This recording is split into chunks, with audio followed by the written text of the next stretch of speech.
Okay, in-app purchase and the lifetime draw results.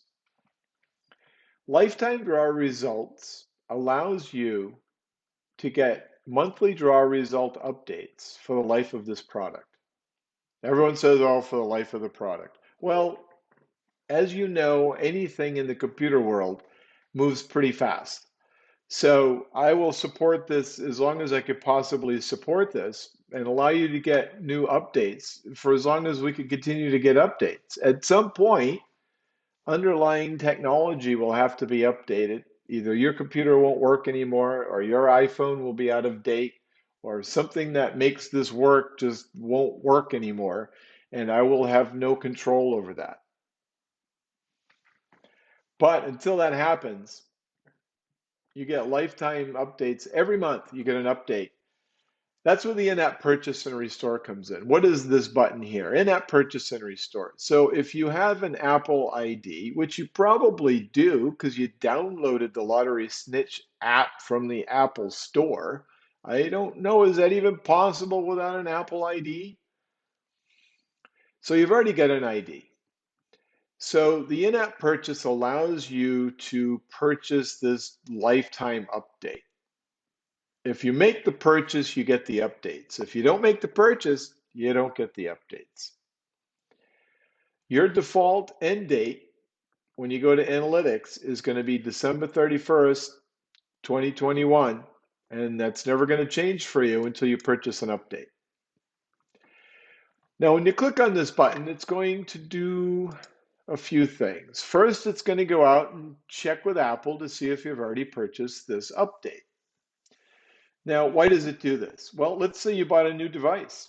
Let's say you had a crash on your device and you lost it and you purchased a new one, okay? Or you broke it and you needed a new device. Well, if you go in here and you click on the in-app purchase, restore, it's going to go out to Apple and see if you already made the purchase. It's not going to charge you more than once. So here you can see that I can make the purchase. All right, it hasn't been purchased yet, so I can make the purchase. If I click on purchase, it's going to come up and ask me to make the purchase from Apple. Now, because I'm running a demo, I'm showing you a demo, it's going to come up with the demo screens. And I'm going to show you what that looks like. But this isn't necessarily what you're going to see because it's going to go to Apple and it's going to ask you to make the purchase from Apple. But just to bring you through this, I'm going to click on purchase. Now it comes up and it tells me, okay, that this has been purchased. I can purchase it right here, right? And it's changed the display. And now it says restore purchase again. And it says after purchase, click restore purchase, okay? Because you're going to make the purchase, it's going to take time for Apple to process that purchase with whatever you use for a payment inside of your Apple ID. And this app has no idea what that is. Okay.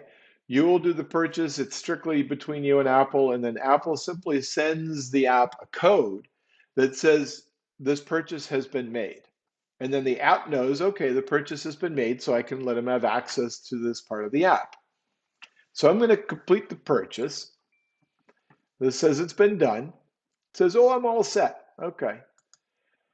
So now it wants me to click on the restore purchase again. And why does it want to do that? Because the purchase may take some time to process. So you may have to click on this and cycle through this 1 or 2 times. And if you give it like a minute or 2 in between, this will be easier for you. If you just keep clicking it, you can drive yourself crazy and the program won't be done yet. So it doesn't matter. So Apple's completing the purchase in the background. It's updating its purchase database. It's preparing to send the code to the app to let you know that it's okay to access this part of the app. So I'm going to click on Restore Purchase to see what we have. And now it's going to check the purchase history and it will give me some additional information. Let's see what happens next.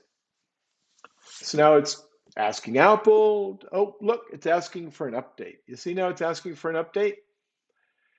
That means that Apple has recorded a purchase and the app has received a code indicating that a purchase has been made. So now that the purchase has been made, we can update the lottery draw results in the app. So let's go ahead and execute an update. And do not place this in the background when you're running it, please. Start it and let it run. It'll let you know it's still running. Gathering remote data, connected to the local data. It's preparing for the update. Okay. It's doing its thing. Please wait. Please wait. Validating the update.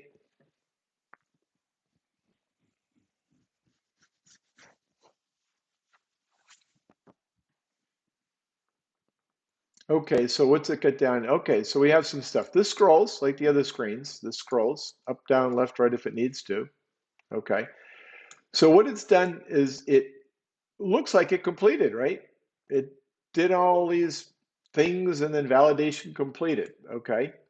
So now it's telling us that this update extends our end date to February 28th of 2023. So good. So that means now I'm up to date, right? The default end date, remember, we saw in the tutorials was December 31st, 2021, but now we've purchased the update. So now I've got all the latest numbers. I can run all the latest analyses. I can run the pick my nose and just let it tell me what the numbers are, or I can look at them myself. And there's a little explanation here. Your net purchase may take several minutes to complete. If the update completed without issues and your end date has not changed, then just cycle through again. Okay? And there's more information in here, and you can read this at your leisure. So it looks like it's done. So let's click done. And it said that our end date should change. So let's go to Snitch Analytics and see if our end date has changed. Oh, and look, Powerball, we saw in all the tutorials and the videos that the end date was December 31st of 21, and now it is February 27th of 23. And look, our end date has been updated to reflect that, the last day in February of 23. So now we know that the purchase and the update have completed successfully, and we're good for February. And now we just wait until the March update comes out, and we do the same thing in March. Except in March, we won't have to buy it again because we purchased the lifetime update. I will now get updates on this device, and so we can't do it anymore.